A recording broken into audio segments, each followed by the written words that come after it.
శ్రీ గురుభ్యో నమః. నేను మీ ప్రసాద్. మీరు చూస్తున్నారు ప్రసాద్ పూజ టెంపుల్ బ్లాగ్. ఈరోజు అనగా 27 జూలై 2025 ఆదివారం నెల్లికుదురు మండలం శ్రీ రామలింగేశ్వర స్వామి దేవస్థానంలో జరిగిన గ్రామదేవత అనుజ్ఞ మరియు శిఖర సహిత అపకర్షణ అనే కార్యక్రమాన్ని ఈ వీడియోలో మనం చూద్దాం.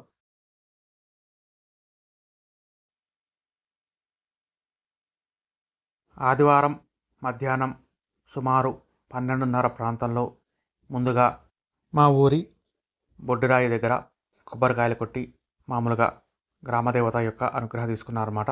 దాని తర్వాత మా ఊర్లో ఉండేటువంటి విష్ణు ఆలయం, అదే రంగనాయక దేవాలయం అని ఉంటారు, ఆ దేవాలయానికి వెళ్ళి అక్కడ ఆ స్వామివారికి నమస్కారం చేసుకొని మామూలుగా ఈ ప్రతిష్ట జరుగుతుంది, ఏ ఆటంకాలు లేకుండా చూడమని ఆయన యొక్క అనుజ్ఞ కూడా తీసుకున్నారన్నమాట. ఇప్పుడు మీరు ఆ కొబ్బరికాయ కొట్టే సన్నివేశాన్ని చూస్తున్నారు. ముందుగా బ్రహ్మగారు, దాని తర్వాత గుడి పూజారి గారు కూడా ఈ కార్యక్రమం చేశారు. ఈయనే మా ఊర్లో ఉండే రంగనాయక స్వామివారు. దాని తర్వాత ఇది రంగనాయక స్వామి యొక్క కళ్యాణ మంటపం. తర్వాత మా ఊర్లో ఉండే ఆంజనేయ స్వామి దేవాలయంలో కూడా వెళ్ళి అక్కడ కూడా కొబ్బరికాయ కొట్టి స్వామి యొక్క అనుజ్ఞ తీసుకున్నారన్నమాట. ఇది సాంప్రదాయం అన్నమాట. ఈ విధంగా అక్కడ పుట్ట కూడా ఉంది, ఆ పుట్ట దగ్గర కూడా ఒక కొబ్బరికాయ కొట్టి అక్కడ కూడా అనుగ్రహం తీసుకున్నారు. దాని తర్వాత మా ఊర్లో ఉండే గ్రామదేవత ముత్యాలమ్మ, ఆమె దేవాలయం దగ్గర కూడా వెళ్ళి అక్కడ కూడా కొబ్బరికాయ కొట్టి అమ్మవారి యొక్క ఆజ్ఞ తీసుకున్నారన్నమాట. ఇదే ముత్యాలమ్మ దేవాలయము. ఈ దేవాలయం దగ్గర కొబ్బరికాయ కొట్టి మామూలుగా ఆమె యొక్క అనుజ్ఞ కూడా తీసుకున్నారు. ఇప్పుడు మీరు చూస్తున్నారు అమ్మవారి విగ్రహం.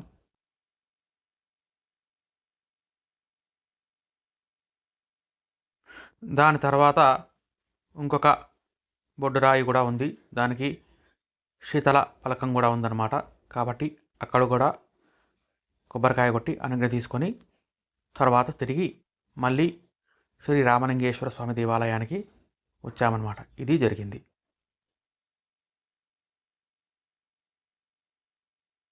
సరిగ్గా సాయంకాలం 5:30కు ఈ అపకర్షణ అనే పూజా కార్యక్రమం ప్రారంభమైంది.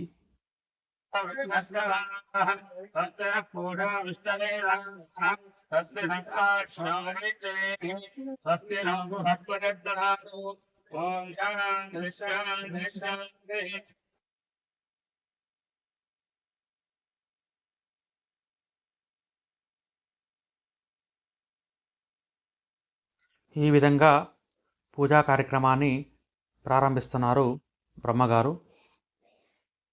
ముందుగా గురువందనము, దాని తర్వాత గణపతి పూజ కూడా జరుగుతుంది. ఇప్పుడు మీరు చూడండి.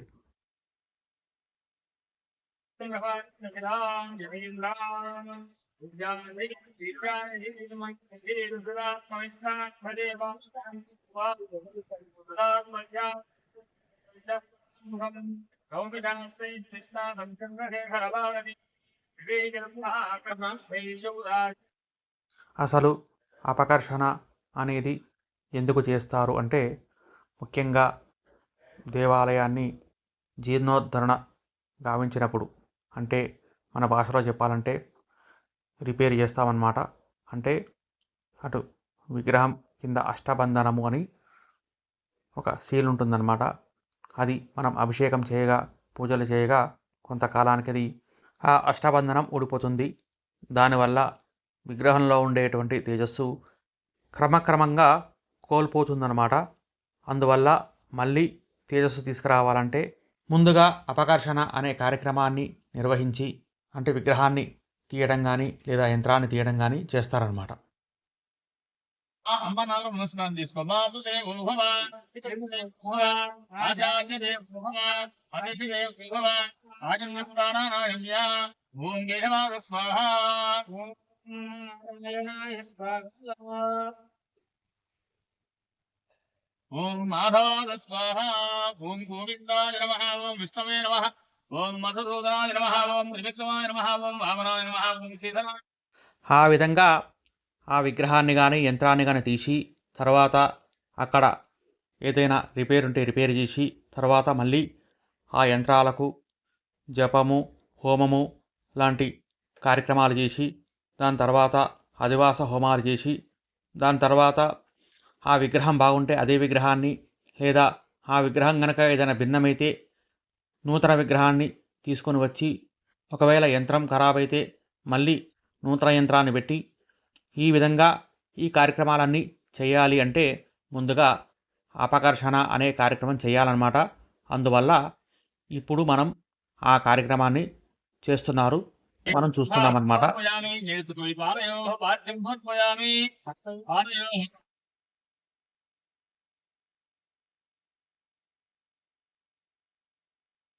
స్వాహ. ఓం అపానాయ స్వాహ. ఓం జ్ఞానాయ స్వాహ. ఓం ఉదానాయ స్వాహ. ఓం ఉదానాయ స్వాహ. మధ్య మధ్య పానీయ సమర్పయామి. ఉత్తరాపోజ హస్తపక్షాన పాదపక్షాన సుధ ఆచమనీయం సమర్పయామి. ఈ విధంగా ఇదంతా జరిగాక అప్పుడు మళ్ళీ ఒకవేళ యంత్రం బాగుంటే అదే యంత్రాన్ని లేకపోతే నూతన యంత్రాన్ని పెట్టి తర్వాత విగ్రహం గనక ఏదైనా భిన్నమైతే ఆ స్థానంలో మళ్ళీ నూతన విగ్రహాన్ని పెట్టి దాని తర్వాత మళ్ళీ అంటే ఈ ప్రతిష్ఠ జరిగినాక కళాపకర్షణ అంటే ముందుగా అపకర్షణ దాని తర్వాత మళ్ళీ కళాపకర్షణ చేసి ప్రాణప్రతిష్ఠ చేసి తర్వాత విగ్రహాన్ని ప్రతిష్ఠిస్తారనమాట. ఇది కార్యక్రమం. కాబట్టి ముందుగా ఇక్కడ గణపతి పూజ జరుగుతుంది. ఈ గణపతి పూజ అయిపోయినాక పుణ్యాహవాచనము అనే కార్యక్రమం జరుగుతుందన్నమాట. ఎందుకంటే ముందుగా ఏ కార్యక్రమం చేసినా గణపతి పూజ చేయాలి, దాని తర్వాత స్థల శుద్ధి కోసం పుణ్యాహవాచనం చేయాలన్నమాట. కాబట్టి ముందుగా గణపతి పూజ, దాని తర్వాత పుణ్యాహవాచనము అనే కార్యక్రమం జరుగుతుంది. ఆ కార్యక్రమాన్ని ఇప్పుడు మీరు చూడండి. దీని తర్వాత కొన్ని మంటపాలు ఉంటాయన్నమాట. సర్వతోభద్ర మంటపము, వాస్తు మంటపము, తర్వాత షోడశ మాతృకా మంటపము, దాని తర్వాత క్షేత్రపాలక మంటపం. ఈ విధంగా కొన్ని మంటపాలు ఉంటాయి. తాత్కాలికంగా ఆ మంటపాలు ఏర్పాటు చేసి ఆ మంటపాలు పూజించి దాని తర్వాత హవనం కూడా ఉంటుంది.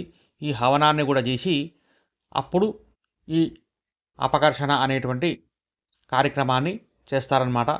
అది ఇప్పుడు మీరు చూస్తారు, చూడండి. ఇప్పుడు మీరు చూస్తున్నారు మంటప పూజలు. ముందుగా ఈ మంటపంలో ఉండేటువంటి వాస్తు మంటపాన్ని పూజిస్తున్నారు. దాని తర్వాత షోడశ మాతృకా మంటపాన్ని, తర్వాత సర్వతోభద్ర మంటపాన్ని కూడా పూజిస్తారన్నమాట. ఈ మంటపాలన్నీ పూజ అయ్యాక దాని తర్వాత వీటికి సంబంధించినటువంటి హవనం కూడా జరుగుతుంది. ఈ హవనం అంతా కూడా పూర్తయ్యాక అప్పుడు అపకర్షణ అనేటువంటి కార్యక్రమం జరుగుతుందన్నమాట. అంటే విగ్రహంలో ఉండేటువంటి ప్రాణశక్తినంతా కూడా ఒక కలశంలోకి తీసుకొస్తారు.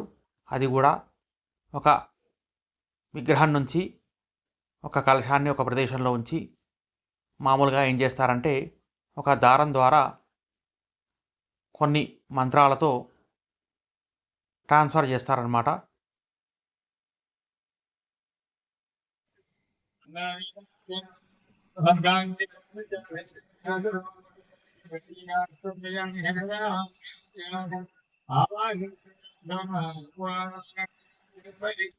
ఈ విధంగా జరిగాక ఆ విగ్రహాన్ని తీస్తారనమాట. ఇది కార్యక్రమం.